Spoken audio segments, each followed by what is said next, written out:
So whoever's interested, I want to follow along. Kuntres Aveda. Kuntres Aveda. Why would I choose Kuntres Aveda to learn? Well, for example, the name itself is totally descriptive of something that I'm interested in, which is how to serve Hashem, specifically through davening, but in general, how to serve Hashem. And the whole Kuntres starts off with this idea of describing what tefillah is, what is davening. And there's basically two things. Davening is to connect your nefesh to Elokus. That's one thing you accomplish. And then in Kuntres Aveda, he doesn't continue the second item until page 10. See all my notes here. In a base speaks about the second concept of tefillah, like 8 pages later, without giving you any idea of what he was going to mention. Okay, so then he talks about the second attribute, which is to refine the nefesh Bahamas. Two things that we accomplish in davening. One, to connect the soul to God, which is, it goes at length to describe how that is accomplished. Oh, we're getting some additional commentary from Rabbi Wagner. That was just my reasons for why it interested me. Yeah, okay, why did I? Chassid came to the Mittler Rebbe once, and he asked for a bracha for Aveda. And he said to the Mittler Rebbe, was Aveda is, weiß ich nicht, aber von dem, was will sich nicht, verstehe ich als eine gute Sache. That I don't know what Aveda is, but for the fact that it's so undesirable to me, I understand there must be something important and something. Oh, undesirable, because I don't know. To me, it's the most precious thing. It's what makes our Judaism real. That just keeps a full clean. Okay, that's from the full perspective. The other perspective, the flip side, right? So we have the flip side reason. Is actually it's addressed in this Kuntres itself. At the end, it tells me the most fascinating thing I think I've ever read. Here it is on page 44. It speaks there about the thing that's most difficult for you to work on. That is what you should be working on, and that is what your whole purpose for coming into the world was. To do that particular thing that's most difficult to you.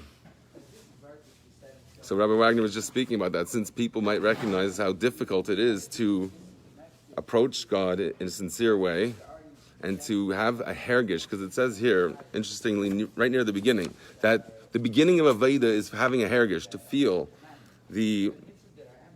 what you're accomplishing, or not necessarily what you're accomplishing, but what your connection to God is something that becomes more tangible at the beginning of Aveda. It says there, interestingly, also the foundation, the step before that, before you can have Aveda, before you can start doing real Aveda, you have to have a submission. You have to recognize the importance of serving Hashem.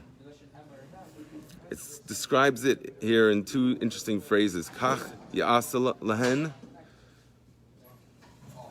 to recognize that it's good for you. And that results in what he calls a heskim.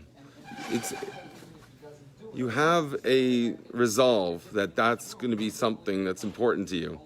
It's nothing that you necessarily feel, but it's something you recognize as important. So you want to commit yourself to doing that. So that's the beginning stage of the elevation of the soul that you have in tefillah, because Kuntres Aveda begins with the idea of connecting your soul to God. It leaves off the topic of refining your nefesh Bahamas, and to be honest, I'm still getting into that.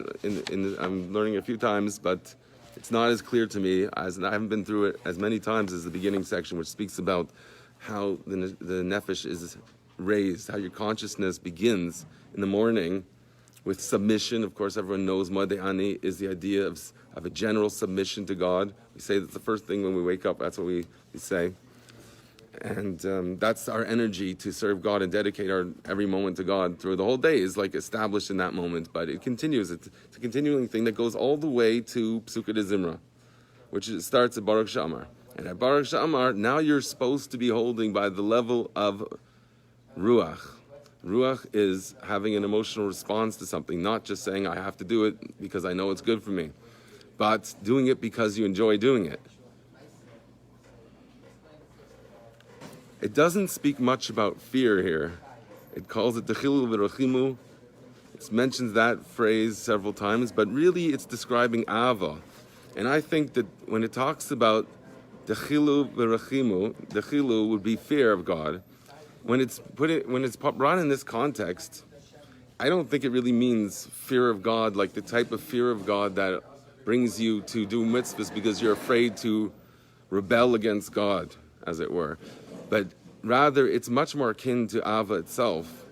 It's a type of fear of God that makes God tangible and real to you. And it's the awe of being in the presence of someone, something, we don't have the word in English, before something that is much greater than you. So that is what I think, that when we say Dechilu v'Rachimu, when we're talking about fear of God in this context, it's talking about awe, which means that God is tangible to us in a way that we are enamored with the greatness of God, with the sense of infinity that we can attribute to God, which is obviously not something that you could fathom ever, by definition. A finite mind can never grasp something that's infinite, but there are ways for you to experience it nevertheless. As Tanya talks about, Torah mitzvahs is a way to approach Hashem and bring the experience of infinity some way into our world, into our life. I think that's going to have to suffice for this morning, because I want to get tefillin on. It doesn't look like the minyan's ready. It's a post-Purim vacuum.